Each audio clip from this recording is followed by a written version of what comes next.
Assalamualaikum warahmatullahi wabarakatuh. Perkenalkan, nama saya Risa Dwi Agustin dari Stikes Mitra Diguna Palembang.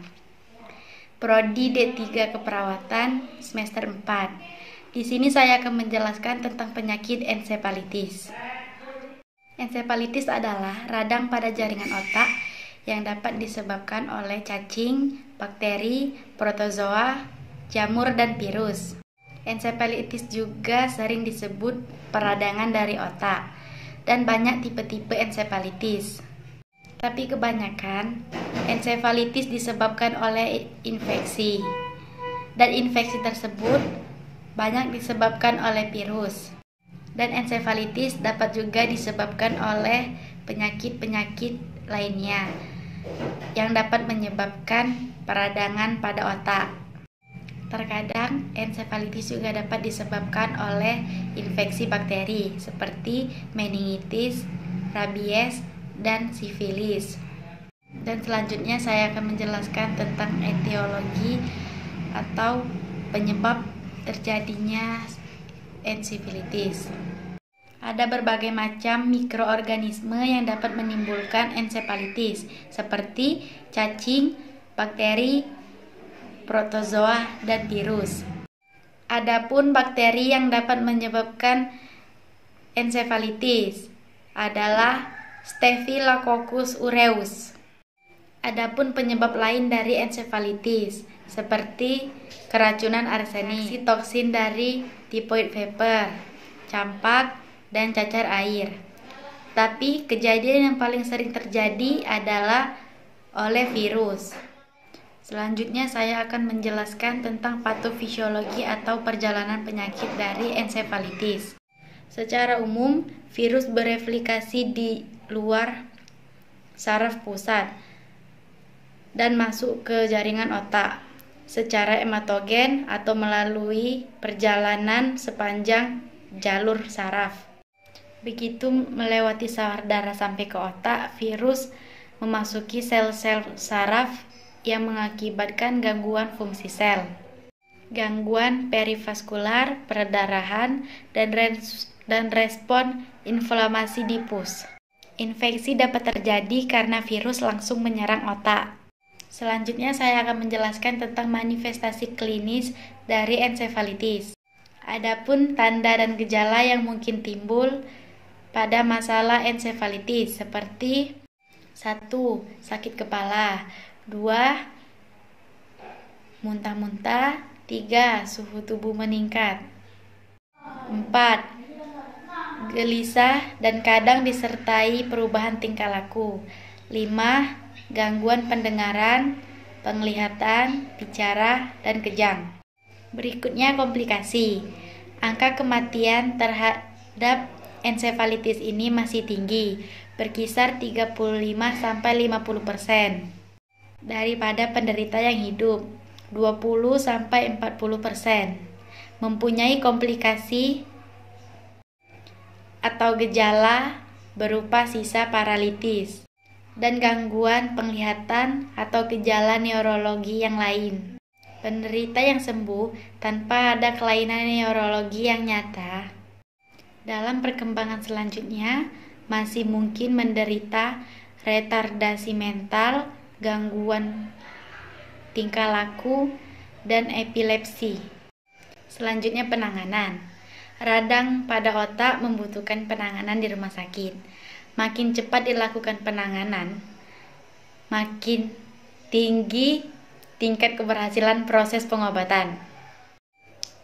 Tujuan pengobatan adalah mengatasi penyebab, meredakan gejala, dan mencegah komplikasi. Pengobatan yang akan diberikan oleh dokter saraf dapat berupa obat-obatan seperti obat antivirus. Jenis obat antivirus yang biasa digunakan adalah ensiklopir dan ganciclovir. Tetapi kedua obat tersebut hanya dapat mengatasi virus tertentu seperti herpes simplex dan varicella zoster.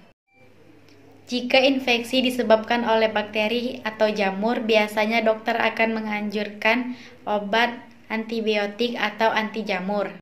Dokter juga akan memberikan obat-obatan yang lain untuk meredakan gejala-gejala yang muncul. Seperti obat kortikosteroid, berfungsi untuk mengurangi peradangan dan tekanan di dalam kepala. Antikonvulsan, obat ini digunakan untuk mengatasi atau mencegah kejang. Parastamol, obat ini diberikan untuk meredakan nyeri dan demam. Dan obat penenang sedatif, obat ini memberikan efek tenang untuk penderita yang mengalami gangguan emosional atau yang mudah marah. Penderita radang otak atau ensefalitis juga akan diberikan infus cairan dan nutrisi untuk mencegah dehidrasi dan untuk memenuhi kebutuhan nutrisi pada tubuh. Berikutnya, pencegahan. Pencegahan utama radang otak adalah melalui vaksinasi terhadap virus penyebab. Salah satu vaksin terhadap virus ensefalitis adalah vaksin MMR. Vaksin ini memberikan perlindungan terhadap campak, gondongan, dan rubella, penyakit virus yang bisa menyebabkan radang otak. Yang terakhir, pengobatan. Ensefalitis adalah tergolong virus yang sangat serius. Sayangnya belum ada pengobatan yang spesifik untuk mengatasinya. Pasalnya, virus lebih sulit untuk diberantas daripada bakteri.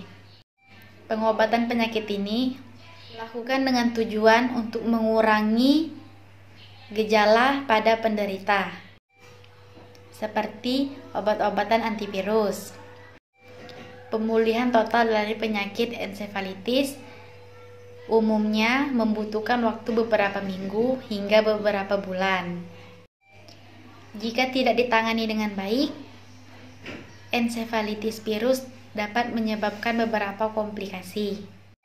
Pengobatan dapat dilakukan dengan suntikan apabila virus, termasuk virus yang rentan. Metode ini juga bisa mengurangi pembengkakan pada otak dan dapat digunakan obat-obat penunjang seperti lainnya, seperti obat mencegah demam, obat muntah, obat mencegah kejang, dan obat penghilang rasa nyeri. Dan dianjurkan untuk banyak makan makanan yang mengandung antioksidan seperti tomat, blueberry dan cherry, dan minyak yang sehat untuk memasak. Baiklah, itu saja yang dapat saya sampaikan tentang penyakit ensefalitis. Sekian dan terima kasih. Saya akhiri. Wassalamualaikum warahmatullahi wabarakatuh.